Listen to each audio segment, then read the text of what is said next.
Hello, dear friends, and welcome to Spirit Reports of Life After Life by Allan Kardec.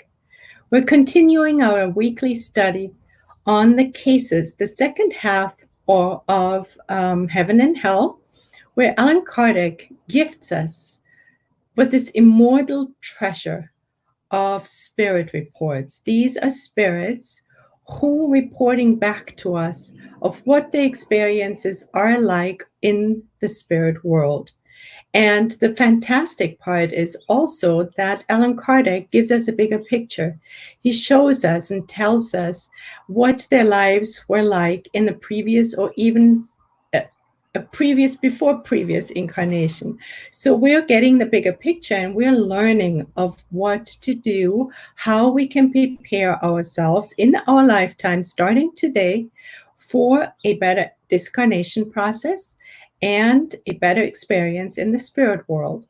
And we're also learning from those spirits who've omitted some of their duties of how we can do it better.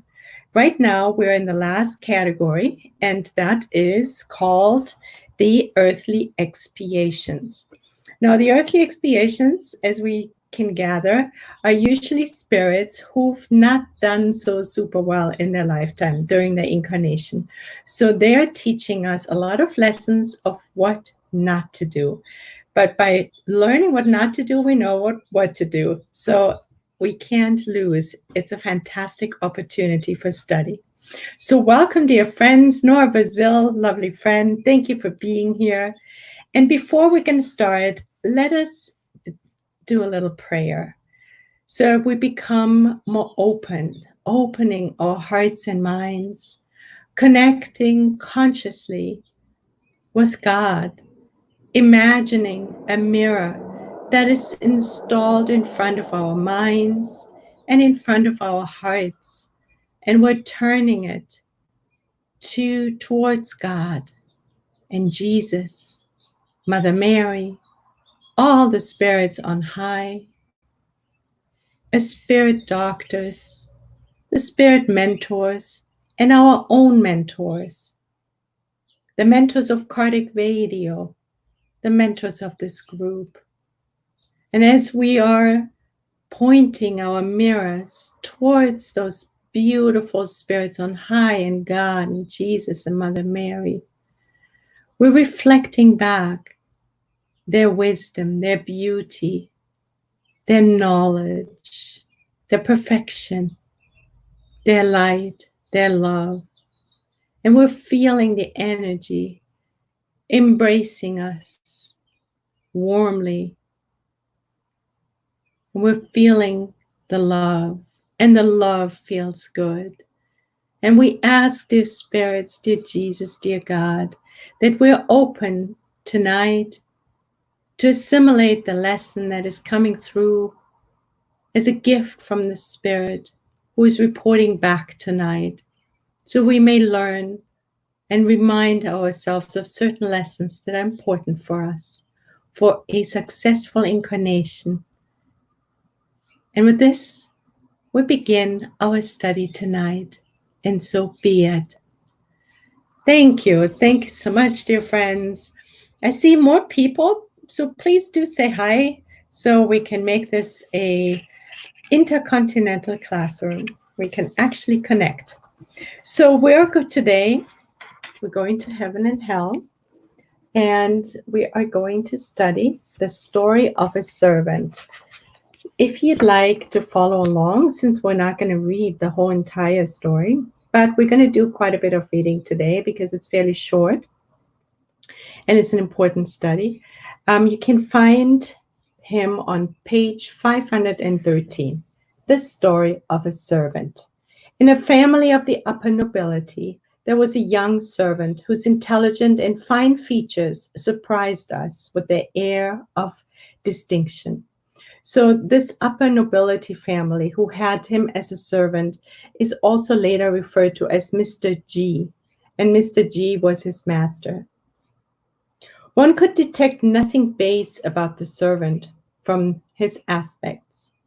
His eagerness to serve his masters displayed none of the servility common to those in his position.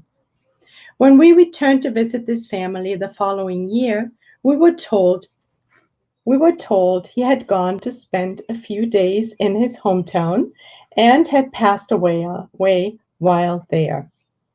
So they went to visit him, and he had already passed away. Now, this servant, in his beauty, in his delicacy, his knowledge and wisdom, reminds us of Alcyone. Alcyone in the book Renunciation by Emmanuel through Chico Xavier. She at some point also worked for her father as a servant, and she too was so beautifully evolved. And of course, she was an evolved spirit, and that's why she displayed those features. And this is also the case with the servant we're talking about today. So he had passed away. So then later on, we got the idea to evoke the young man, Allan Kardec tells us, and this is what he told us. And now let's see. During my next to last incarnation, he says, so not the last incarnation when he was a servant, but the one that was before his servant incarnation, I was from an upstanding family, as they say on earth. However, my father squandered our assets in his extravagance. I was orphaned while very young and had no resources. A friend of my father took me in and raised me as his son, providing me with a good education, from which I derived a little too much vanity. My friend is today Mr. G. So remember, we started off the chapter saying that our servant was part of a noble family, and that noble family, his master, was Mr. G. Mr. G, in that previous incarnation, was the friend of his father who raised him. So what we're seeing here is how beautifully we always know we're already familiar with spirits that we have, in the very least, a close relationship, but often also if the relationship is not quite that close, like family or bosses and so forth. But in this case, he knew this guy. So this is really interesting. So that friend is today Mr. G, who was his master, in whose service you had seen me during my last life. I wanted to expiate my pride by being born into a servile position, a position of a servant, and where I would have the chance to demonstrate my dedication to my benefactor. The benefactor was his master who raised him in a previous incarnation. I even saved his life without his ever having known about it. Beautiful.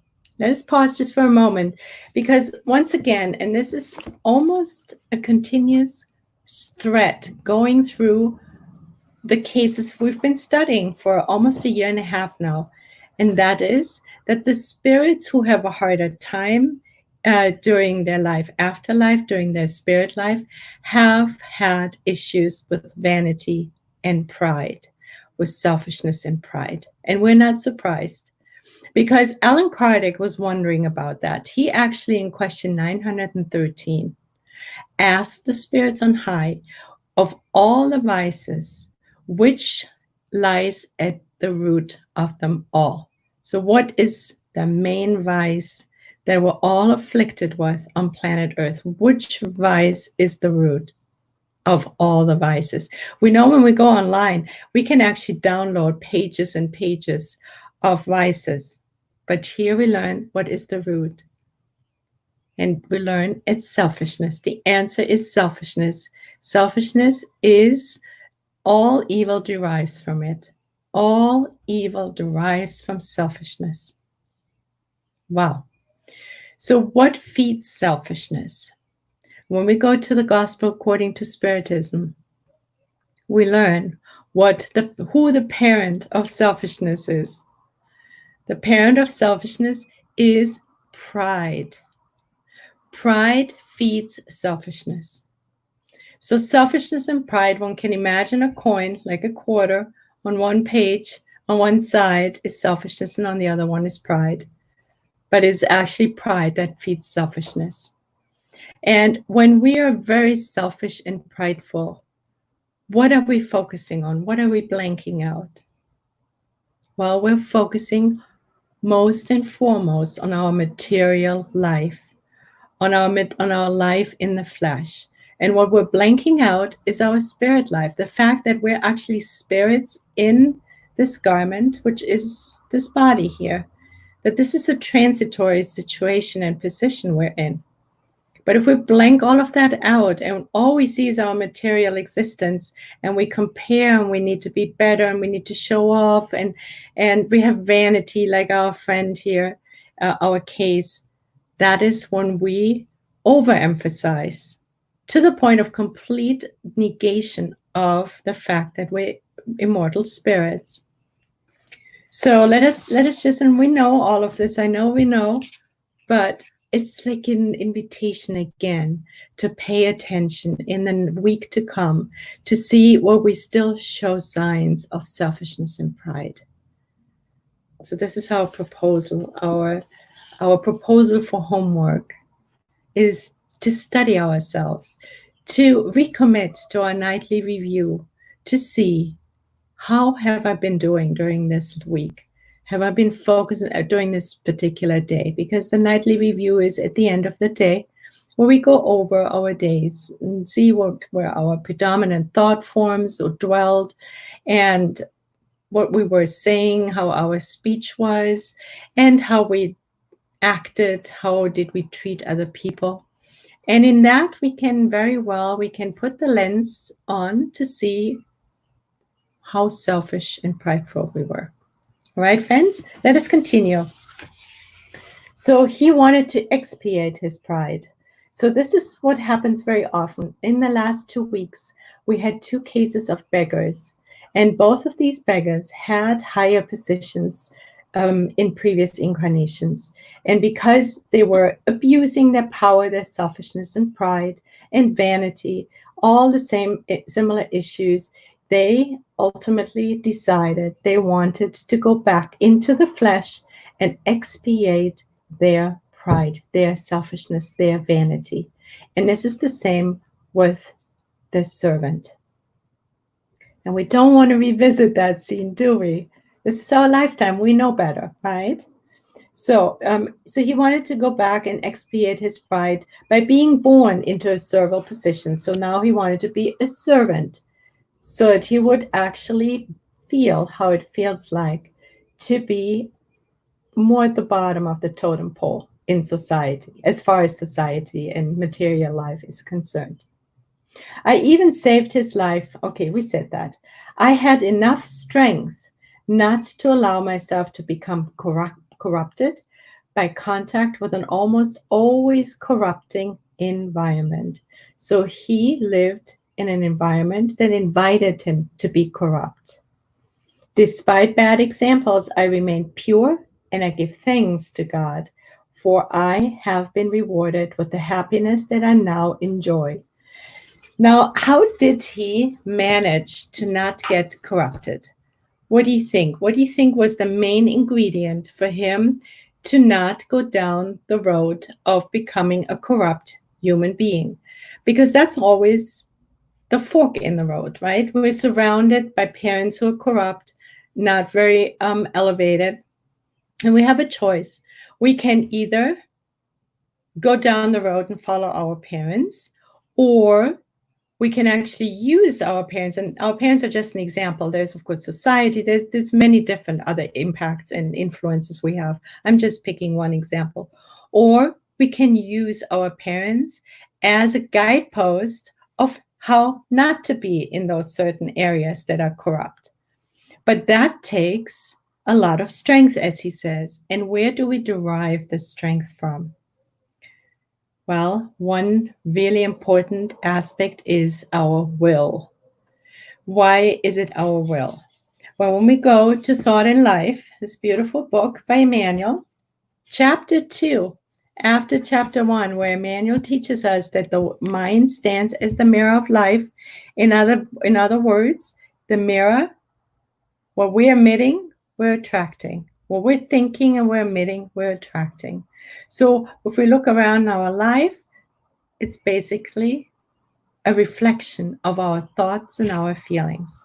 Now, when we go to chapter 2, Emmanuel instantly brings us in touch with the will. And what does he say? He explains it beautifully so we can really understand it and keep it in mind. He says, wrong chapter. We can compare the human mind to a large office subdivided into several departments. So our mind is like a big office building or a big office. And we know that every corporation has many different departments, and our mind does too.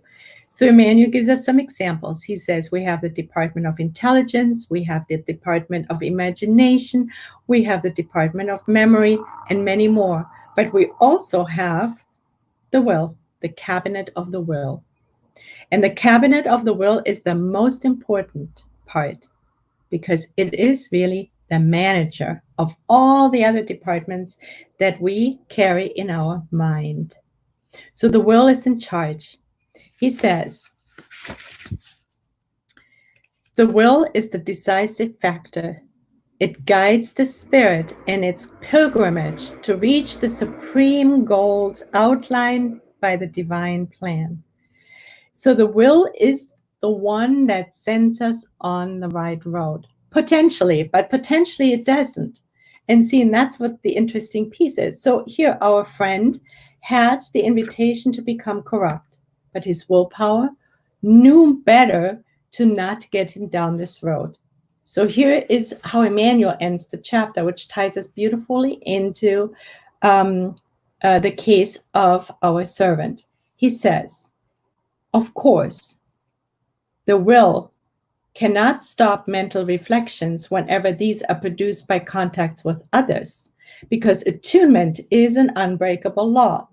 Wow, that sounds for a moment, it stands in contrast to what our friend in heaven and hell has experienced. But Emmanuel continues. So in other words, Emmanuel just says here in the sentence that the law of attunement is unbreakable. So the will has a hard time. It cannot stop mental reflections whenever these are produced by contacts with others. Because why? Because we're always under the influence of other people's minds, not people's, just spirits, incarnates and discarnates, minds and their feelings. As we emit, we're sending it out to, on both realms, we need to wear bifocal lenses like me. In the spirit realm and on planet Earth, we're sending out seeds. And by that, we connect ourselves to incarnates and discarnates. And then the reverse is true too, because all the discarnates and incarnates also sending us the same information, seeds, through their thinking and their feelings. So we're constantly under the influence of others' minds in both realms. But it can impose, the will can impose disciplinary, now we got it, disciplinary control over the elements it governs, so as to maintain them cohesive in the service of goodness. So while the law of attunement is unbreakable, we can't ignore it, but it's still there. It's just like the law of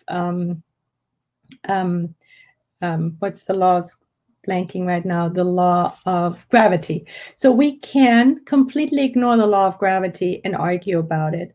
But if I have this pencil in my hand, it drops. Because why? Because of gravity. Same is with the law of attunement. But the will can impose disciplinary control over the elements it governs so as to maintain them cohesive in the service of goodness. And this is exactly what happened to our servant. He was evolved enough, wise enough to know better. So he did not surrender to the invitation to become corrupt. He used the wisdom, his will, that was already educated enough to steer him away. even though we know that the law of attunement is unbreakable. So that's pretty notable. That's really something to keep in mind. And the same thing is true for us. So if we educate our mind towards goodness, if we educate our will towards goodness, as Emmanuel tells us in chapter 10, and we've heard it many times, if we visualize goodness in everything and everybody, and if we feel goodness in everything and everybody, and we mold goodness in everything and every moment of the day, our focus is always in goodwill and goodness, then we have a good chance, because then that's what we're emitting, and then that will come back to us, and that will help the whole planet in its evolution as well, and also in the spirit world. So it's wonderful. It's really very powerful if we only focus our will on goodness. Let me say hi to Luke. Hello, dear friend, and Flavia, Carol Correa. Thank you so much. And hi to Lima Norbasil. Thank you, friends, for joining. It's lovely to be here with you. So let us see. Let us continue with the servant. So why did you die so young? He's now being asked. And the answer is, God deemed my trial to have been sufficient. So this is a very short answer to a very short, brief, yet poignant question, because often we wonder, why do people discarnate when they're still very young? And we have to have faith. We're invited to have faith. And it's being confirmed here in this case that nobody dies without a reason. Most often in natural cause, natural deaths, it is because we have completed our incarnatory plan. We are, as he says, God deemed our trial to be sufficient, to be complete. So that is humbling us to surrender ourselves to goodwill and to acknowledge that, and not to become rebellious when it comes to friends or family members who discarnate young, and we become very obstinate to that. So, but here we see, so he is surrendered to that. He says it was enough. God thought, this, I've done my work. And then the next question comes, how could you have profited from such a trial if you had no remembrance of the cause that motivated it? So how could he have profited from his trial being a servant if he had no memory of his previous life where he abused vanity and pride? Good question, right? Because often people say, if I only knew who I was in a previous incarnation, everything would be so much better. My life would be easier. I would know what to do, and so forth and so on. But now let us see. So he says, in my humble condition, I still retained an intuition. So this is important, of my former pride. I am quite happy at having been able to control it, a fact that made the trial profitable to me. Otherwise, I would have to go through it all over again. During its moments of freedom, my spirit remembered, and upon awakening, it retained an intuitive desire to resist the inclinations. I earned more merit struggling in this way than I had clearly remembered my past life. The memory of my former position would have exalted my pride and would have given me trouble, whereas I only had to combat the allurements of my new position. So he's explaining to us that it was actually a gift for him not to remember his previous incarnation of being a more powerful human being, because it allowed him to not feed his inclinations that he still had towards pride. And so he was able to earn through merit and struggle to stay on the path towards goodness, to surrender to his position. That was very humbling. So, but what helped him? What was the main ingredient in him staying on the path there? Is his intuition. So now let us go to the Spirit's book. Allan Kardec has a whole little chapter dedicated to this question of forgetfulness. So it is part of chapter 7, if you like to look it up or take note of it.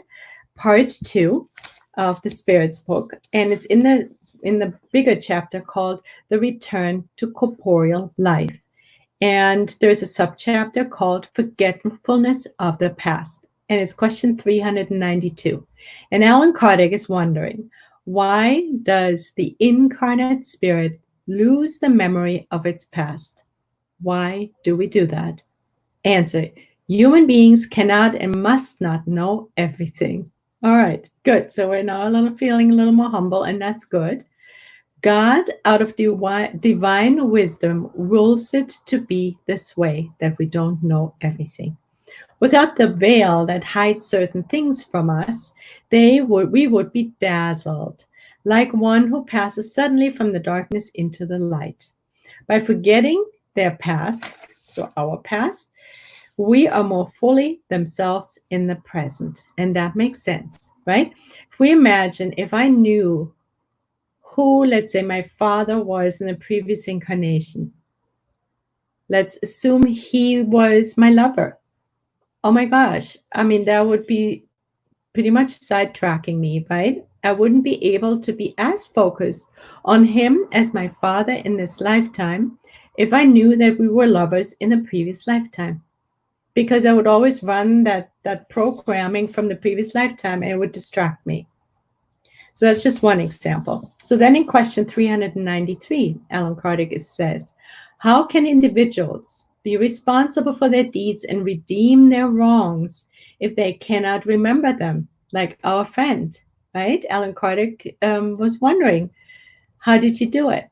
So how can individuals be responsible for their deeds and redeem their wrongs if they cannot remember them from previous incarnations?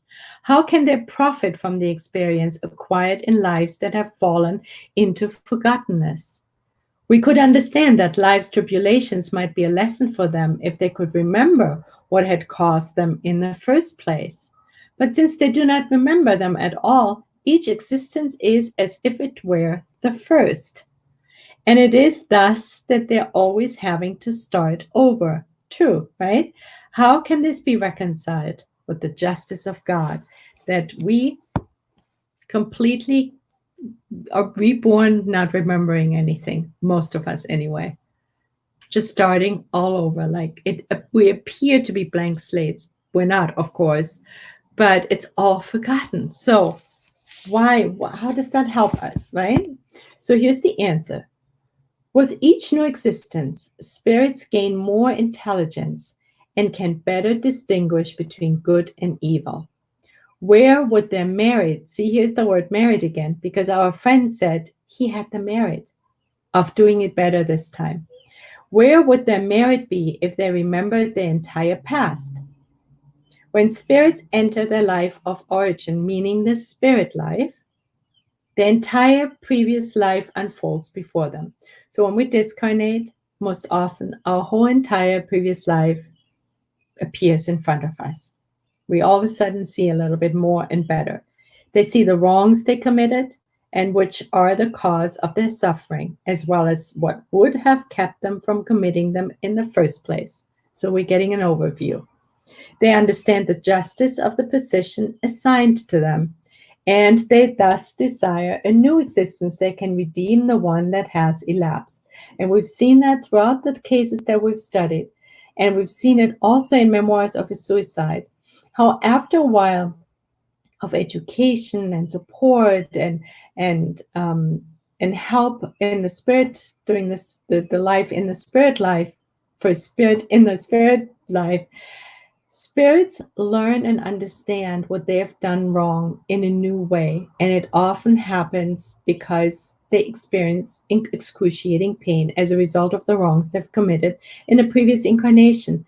And then at some point, the pain becomes so unbearable that they humble themselves. And the first step is usually a prayer. It's a call for God, humbling to surrender to God.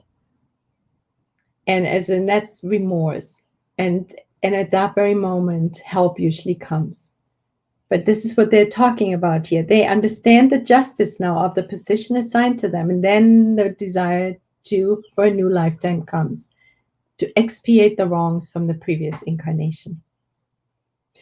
They seek the trials similar to those they have already experienced, or struggles they believe will be appropriate for their advancement, like our friend who, in this case, came back to the same people, but this time not as someone who is in charge, but as the one who is the servant.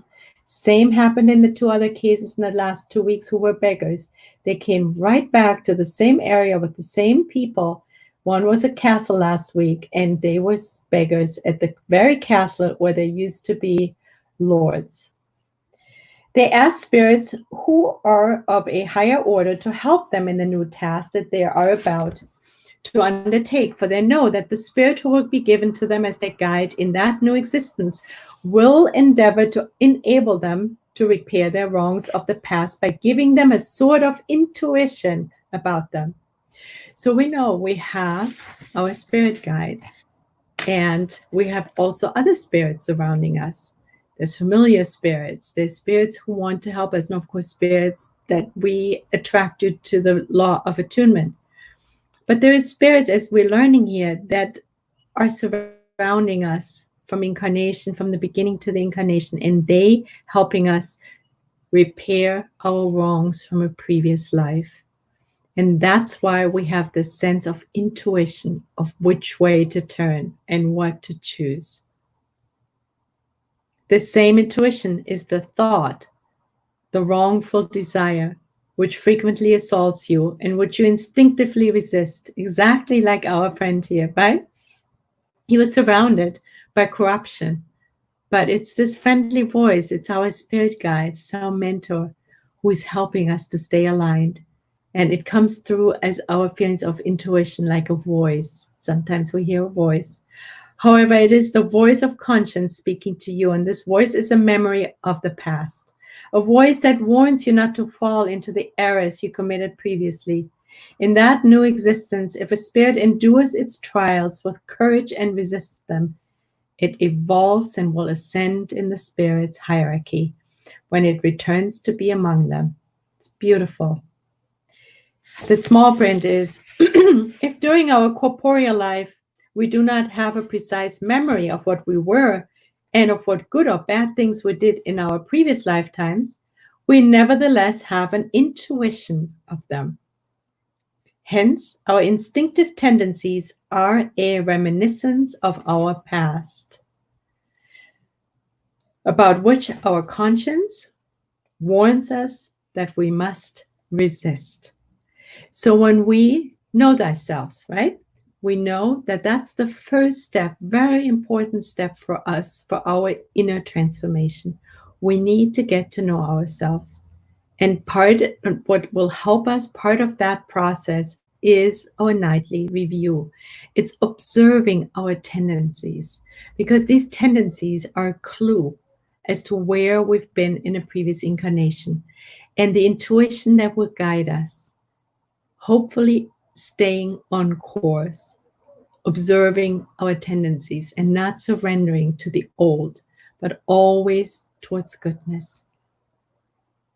What a beautiful invitation. This is really at the core of this case, because this case is really teaching us of how to observe our tendencies, of how to learn to listen to our intuition, and to build up merit, to do it out of our own willpower, to engage our will towards goodness so we can have a successful incarnation. This lifetime is our opportunity.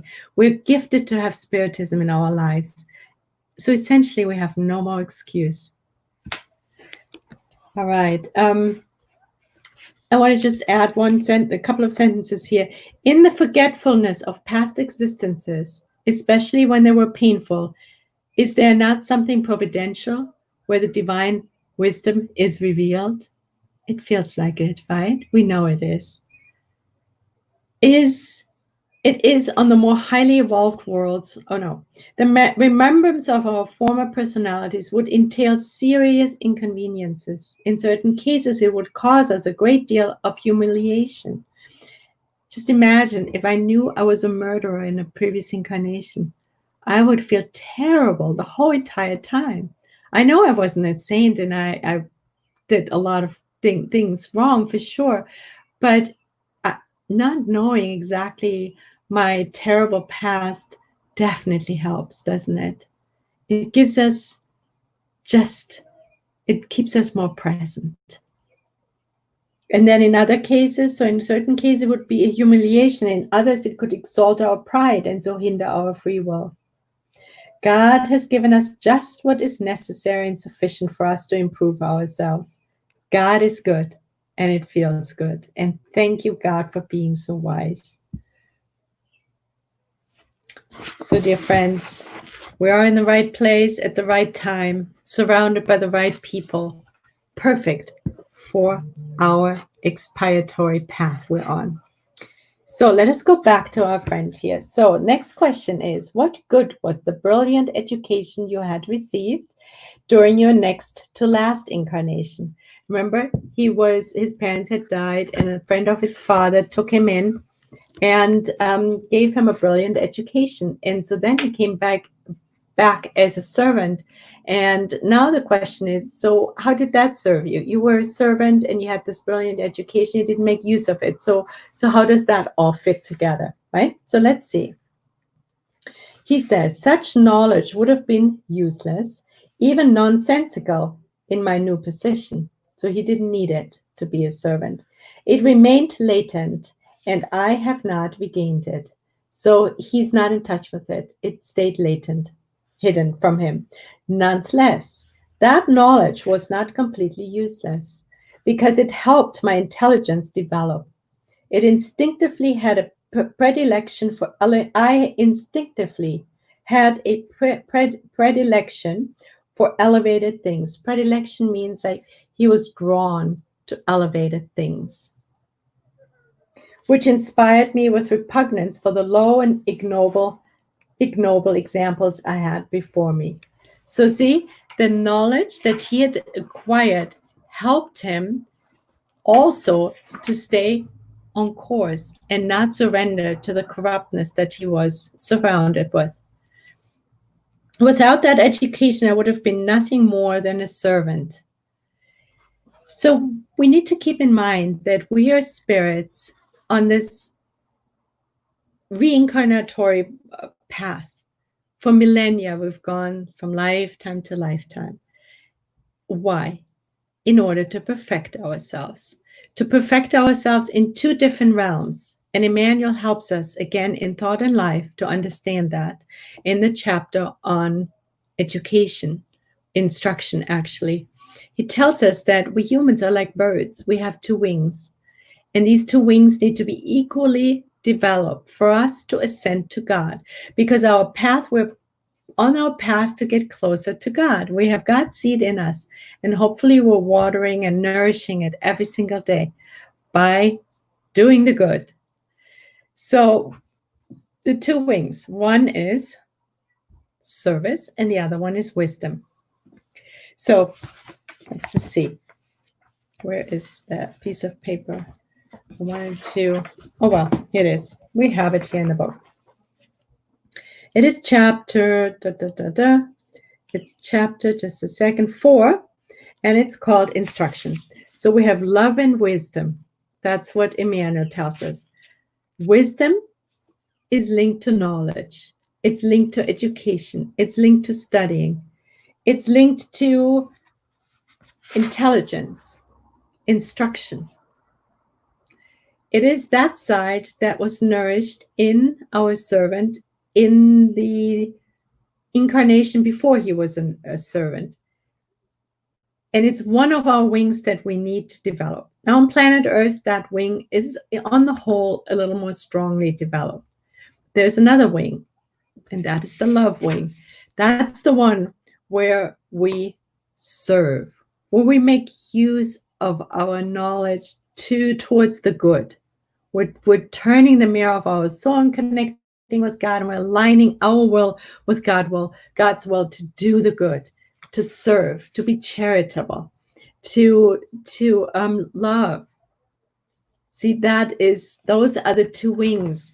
And as we develop those two wings, we slowly but surely get closer to God, like a bird swinging of our wings and getting closer and closer to God. Now, in this particular case, we're seeing so beautifully how the instruction, even though the study he'd done, his education he received didn't help in that particular incarnation, but it steered him towards refinement. It helped him to stay away from the crudeness of the environment he was surrounded with, the corruption. It's beautiful, isn't it? So studying, education is never lost. Never. It will always help us, even if we feel like, why did I go to college? And why did I study that? I made no use of it in this lifetime. No, it forms our brain. It creates pathways in our brain that we can use. And if it's not in this lifetime, it stays with us. It's part of nourishing our immortal part. It will always stay with us. So let's see. Are the examples of selfless devotion of servants towards their masters the result of previous relationships? Good question, right? So is the selfless devotion of servants towards their masters the result of previous relationships they had? Because we know that these two did have a relationship, because his master, when he was a servant, was the friend, his father's friend who raised him in the previous incarnation. Answer is, have no doubt about it, for such is usually the case. Beautiful. So we've learned it. So the reason why servants are devoted to their masters is usually because they've had a previous relationship. They know each other. One has benefited from the other, and the servant most likely, or very likely, needs to work on the selfishness and pride aspect in that particular lifetime. How beautiful, huh? So sometimes such servants even used to be members of the same family, or, as in my case, duty-bound persons who pay a debt of gratitude and whose dedication helps them to advance. What an invitation for us to never judge people. And I'm only picking that example because we're more prone to judging people in lower societal positions. But we're once again invited to not judge, because we have no idea of what went before that snapshot that our mind takes and then wants to go running in terms of judgment, right? Go running with it and forms judgments. No. If anything, let us just send them love. Anyone, always, just seeing the goodness in it all and having faith and trust. God knows there's a good reason for everything. If we focus on doing the good, there's no time to judge those relationships, right, friends? You do not know all the effects of sympathy or antipathy that these previous relationships produce in the world. And it's so true. That's what we just said. We don't know. So why judge? Why judge? Really, right? We're not born judges.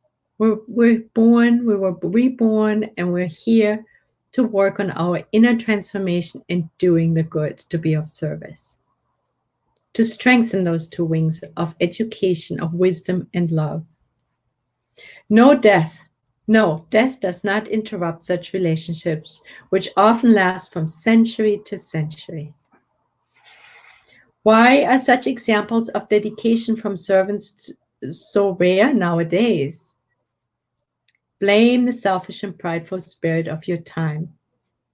Aggravated by incredulity and materialistic ideas, true faith departs when faced with cupidity and the desire for material gain.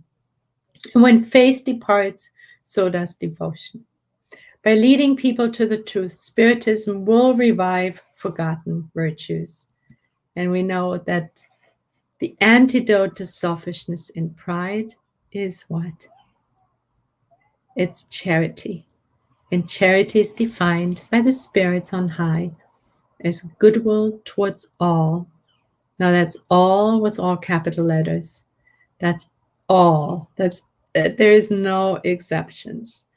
There is not just this person, but then, nah, not that one. This every family member. It's every one of our friends. It's every one of our co-workers. It's every one of our neighbors. We have to have goodwill. Willing the good, seeing the good in all. And everyone has always something good. If we can just focus on that, and it opens our hearts, and prayer always helps. So the definition is goodwill towards all. It's indulgence towards others' imperfections. And it is forgiving others' offenses. Because we can only be forgiven to the degree we forgive. So that puts us on our toes, because the minute we feel insulted, we know we have insulted. So let us forgive and forget, because we know we need it. We need it badly. We need forgiveness badly. So practicing charity is part of doing goodness.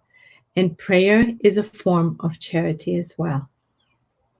So he ends the chapter by saying, there is nothing better than this example of our servant to demonstrate the benefits of forgetting one's former existences. If Mr. G, who was his master, had remembered who his servant had been formerly, he would have felt very uncomfortable and would not have kept him in his position. He would have hampered the trial that ended up being advantageous to both of them. How true is that? It really shows to us this case. And thank you, Allan Kardec. And thank you for our servant to be willing to cooperate and show us this beautiful lesson of how the forgetfulness of our past is so beneficial for us, because it keeps us present and it allows us to work on our lessons that we have signed up to learn in this lifetime. It helps us to build up merit, to learn the lesson steeped in merit. And it allows us to connect with our relationships, the people who are in our lives, in a cleaner, more present way. Because as we see, Mr. G would likely not have hired the servant he did, had he known what their relationships would have been like. And consequently, he would have not had the opportunity to learn his lesson.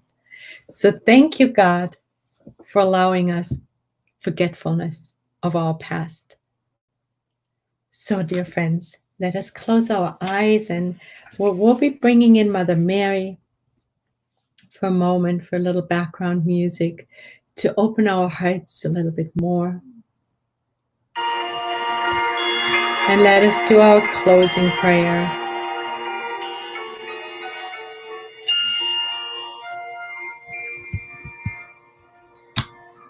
Dear God, we are so grateful for your divine providence, for your love, for your care, for your support, for your amazing organization of this universe, your perfection.